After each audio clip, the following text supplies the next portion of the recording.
राधे राधे दोस्तों, कैसे हैं आप सब। मैं हूं सिया और आप देख रहे हैं आपका अपना चैनल राशिफल और तंत्र। दोस्तों, क्या आपने कभी सोचा है कि परमात्मा का सच्चा परिचय क्या है। योग और ध्यान से हम किस तरह अपने मन को एकाग्र करके आत्मा को परमात्मा से जोड़ सकते हैं। आज हम एक अद्भुत यात्रा पर चलेंगे, जहां हम जानेंगे योग की गहराई, उसकी अवस्थाएं और वह अनुभव जो आत्मा को शुद्ध और शक्तिशाली बना देता है। दोस्तों, क्या आप कभी सोचते हैं कि इतनी भागदौड़ और उलझनों भरी जिंदगी में हमें शांति क्यों नहीं मिलती? क्यों हम अपने मन को एक जगह स्थिर नहीं कर पाते? आज हम इसी सवाल का जवाब तलाशने वाले हैं। हम सभी अंदर से ये महसूस करते हैं कि जीवन केवल भौतिक चीजों तक सीमित नहीं है।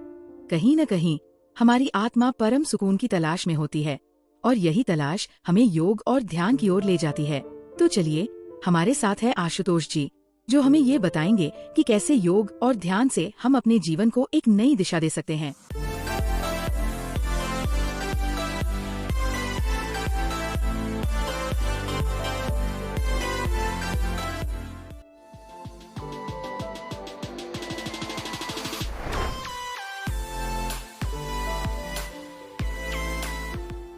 दोस्तों, यह सच है कि मन बहुत चंचल है। हमारे भीतर इतने विचार आते जाते रहते हैं कि हम अक्सर यह समझ ही नहीं पाते कि हमें आखिर चाहिए क्या। योग यानी आत्मा को शांत करने और उसे उसके वास्तविक स्वरूप से जोड़ने का सबसे प्रभावी माध्यम। योग का मतलब है खुद को जानना, अपने अंदर झांकना और उस अद्भुत रोशनी को महसूस करना जो हमारे भीतर ही छिपी हुई है। हम इसे अंतर ज्योति कह सकते हैं। यह कोई बाहरी चीज नहीं है, यह हमारे भीतर की शक्ति है जिसे हमें पहचानना है। हमारे ऋषि मुनियों ने भी इसी यात्रा को समझने और अनुभव करने के लिए अपने मन को एकाग्र किया। उन्होंने कहा, श्वासों पर ध्यान केंद्रित करो, अपने भीतर की ऊर्जा को महसूस करो और अपने मन को एक ऐसी दिशा दो जो शांति और आनंद की ओर ले जाए। योग का मतलब यह नहीं कि आप सब कुछ छोड़कर किसी जंगल में चले जाएं। योग का मतलब है अपनी रोजमर्रा की जिंदगी में भी कुछ पल निकालकर खुद से जुड़ना। हमारी आत्मा को जब यह जुड़ाव मिलता है तो हम महसूस करते हैं कि हमारा जीवन केवल संघर्ष नहीं है, यह एक यात्रा है सुकून और शक्ति की ओर। दोस्तों, क्या आपने कभी खुद को शांत बैठकर ये महसूस करने की कोशिश की है कि आपकी आत्मा क्या चाहती है? यदि नहीं, तो आज ही एक बार ये जरूर करें। आगे हम जानेंगे कि योग की अवस्थाएं क्या है और ये कैसे हमें एक साधारण इंसान से एक दिव्य आत्मा बनने की ओर ले जाता है। तो चलिए, इस सफर को आगे बढ़ाते हैं। तो दोस्तों, जैसा कि आशुतोष जी ने बताया, योग एक यात्रा है अपने भीतर की रोशनी और शांति को खोजने की। लेकिन ये यात्रा अचानक पूरी नहीं होती। इसमें कई चरण होते हैं और हर चरण हमें आत्मा के करीब और गहराई तक ले जाता है। आशुतोष जी, आप हमें योग के इन चरणों के बारे में विस्तार से बताएं। दोस्तों, योग की यह यात्रा हर किसी के लिए अलग हो सकती है, लेकिन इसमें कुछ प्रमुख चरण हैं जो हर साधक अनुभव करता है। मैं इन्हें सरल नामों के साथ समझाने की कोशिश करूंगा ताकि आप इसे अपने जीवन से जोड़ सकें। पहला चरण है आत्मिक सोच, इनर रिफ्लेक्शन। यह वह समय है जब आप अपने विचारों और भावनाओं को समझने की कोशिश करते हैं। आपने देखा होगा कि हमारा मन हमेशा किसी न किसी बात में उलझा रहता है, परेशानियां, असंतोष, इच्छाएं। इस चरण में हम अपने मन को साधने की कोशिश करते हैं। हम खुद से ये सवाल पूछते हैं, मैं कौन हूं? क्या मैं केवल यह शरीर हूं या मुझ में कोई और शक्ति भी है? मुझे वास्तव में क्या चाहिए, सिर्फ भौतिक सुख या आत्मिक शांति? यह सवाल हमारे मन को सोचने पर मजबूर करते हैं। शुरुआत में यह प्रक्रिया थोड़ी कठिन लग सकती है क्योंकि मन बार बार भटकता है, लेकिन धैर्य और अभ्यास से आप अपने विचारों को धीरे धीरे सही दिशा में मोड़ सकते हैं। दोस्तों, क्या आपने कभी खुद से ये सवाल पूछे हैं? अगर नहीं, तो आज से ही शुरुआत करें।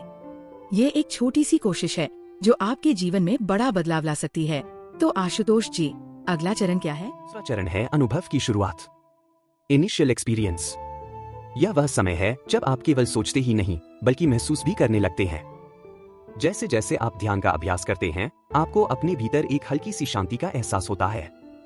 यह एहसास बताता है कि आप सही दिशा में हैं। लेकिन दोस्तों, यह ध्यान रखें कि इस दौरान संघर्ष भी होता है। आपके पुराने विचार, आपके डर और आपकी उलझनें बार बार वापस आएंगी। यहां आपको यह समझना है कि यह संघर्ष आपकी प्रकृति का हिस्सा है। इस अवस्था में आप अपने विचारों को स्पष्ट करने की कोशिश करें। अपने मन को यह समझाएं, मेरा सच्चा सुख बाहर की चीजों में नहीं बल्कि मेरे भीतर है। मैं अपनी गलतियों से सीख सकता हूं और आगे बढ़ सकता हूं। बहुत सही कहा आपने। दोस्तों, ये संघर्ष हमें मजबूत बनाता है और हमारी सोच को साफ करता है। तो अगला चरण क्या है, आशुतोष? तीसरा चरण है स्थिर आत्मा, स्टेबल सोल। यह वह समय है जब आपका मन और आत्मा एक जगह टिकने लगते हैं। आपने देखा होगा कि जब आप ध्यान करना शुरू करते हैं तो शुरुआत में आपका मन बहुत भटकता है, लेकिन जब आप नियमित रूप से अभ्यास करते हैं तो आपका ध्यान लंबे समय तक स्थिर रह सकता है। इस अवस्था में आप महसूस करते हैं कि आपके विचार धीमे हो रहे हैं, आपके आसपास की चिंताएं आपको ज्यादा प्रभावित नहीं कर रही और आप अपने भीतर एक अद्भुत शांति का अनुभव कर रहे हैं। आप यह भी महसूस करेंगे कि आपकी सोच साफ हो गई है, आपके फैसले पहले से ज्यादा स्पष्ट और सकारात्मक हो जाएंगे। दोस्तों, अब तक हमने समझा कि योग की यात्रा कैसे शुरू होती है और किस तरह यह हमें एक स्थिर और शांत मन की ओर ले जाती है। लेकिन ये यात्रा यही खत्म नहीं होती। अब हम जानेंगे कि जब हम इस मार्ग पर और आगे बढ़ते हैं तो हमें कौन कौन से अद्भुत अनुभव होते हैं। आशुतोष जी, आप हमें अगले चरणों के बारे में बताएं। राधे राधे दोस्तों, स्वागत है आपका राशिफल और तंत्र की रहस्यमय और ज्ञान से भरपूर दुनिया में। हमारे चैनल पर आपको मिलेगा ज्योतिष ग्रहों और गोचर की सटीक जानकारी, वार्षिक, मासिक और साप्ताहिक राशिफल, सपनों के अर्थ और सामुद्रिक शास्त्र, रत्न, क्रिस्टल और फेंग शुई की जानकारी, तंत्र मंत्र विद्या और शगुन अपशगुन के विचार, और भी बहुत कुछ जो आपके जीवन को सरल और सकारात्मक बना सकता है। नमस्कार, मैं आशुतोष आपके साथ इस आध्यात्मिक यात्रा में हूँ। हमारा उद्देश्य है आपके जीवन में सकारात्मकता और समाधान लाना। हर सवाल का सही जवाब देने के लिए जुड़े हमारे चैनल से। हमारा चैनल सिर्फ ज्योतिष नहीं, बल्कि आपके जीवन के हर पहलू को समझने का मार्ग है। राशिफल और तंत्र को सब्सक्राइब करें और हर दिन नई ऊर्जा और नई जानकारी से जुड़े। उन्नत अनुभव, एडवांस्ड कनेक्शन। इस चरण में आप अपनी आत्मा की शक्ति को वास्तविक रूप से अनुभव करते हैं। आपने महसूस किया होगा कि जब आप लगातार ध्यान करते हैं तो धीरे धीरे आप खुद को हल्का और मुक्त महसूस करने लगते हैं। इस अवस्था में आपका ध्यान केवल शांति तक सीमित नहीं रहता, बल्कि आप अपने भीतर एक गहरी शक्ति महसूस करते हैं। आपके विचार इतने सूक्ष्म और स्पष्ट हो जाते हैं कि आप किसी भी समस्या का समाधान आसानी से ढूंढ सकते हैं। आपको यह एहसास होता है कि आपका अस्तित्व केवल शरीर तक सीमित नहीं है। एक और खास बात यह है कि इस अवस्था में आप अपने आसपास के माहौल को भी बदलते हुए देखते हैं। जैसे जैसे आप अपनी ऊर्जा को मजबूत करते हैं, वैसे वैसे लोग आपके पास आकर खुद को सुरक्षित और शांत महसूस करते हैं। यही वह अनुभव है जिसे हम कहते हैं आत्मिक ऊर्जा का प्रवाह। दोस्तों, ये सुनकर ही ऐसा लगता है कि अगर हम ये अनुभव कर लें तो हमारी जिंदगी कितनी सुकून भरी हो जाएगी। तो आशुतोष जी, अब हमें अगले और अंतिम चरण के बारे में बताएं। अंतिम चरण है दिव्य आत्मा, डिवाइन सेल्फ। यह वह अवस्था है जहां आप खुद को परमात्मा के सबसे करीब पाते हैं। इस अवस्था में आपका मन पूरी तरह से शांत हो जाता है।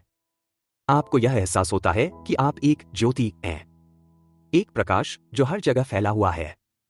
आपके अंदर से सभी प्रकार की इच्छाएं, परेशानियां और नकारात्मक भावनाएं समाप्त हो जाती हैं। यह वह समय है जब आप खुद को दुनिया की हर चीज से अलग महसूस करते हैं।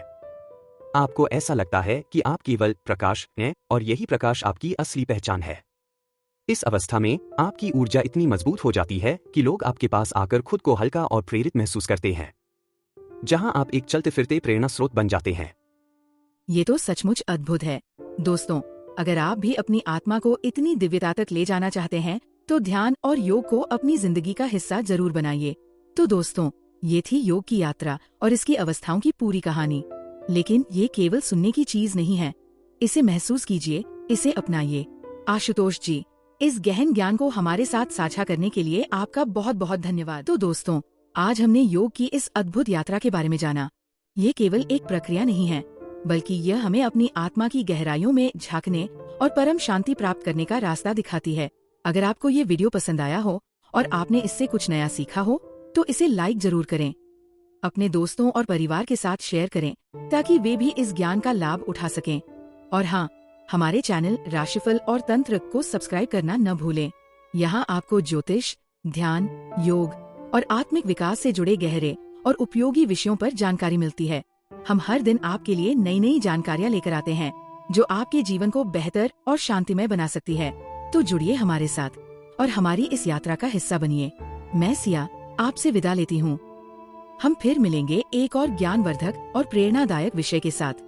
तब तक ध्यान रखें, सकारात्मक रहें और अपने भीतर की शांति से जुड़े। राधे राधे।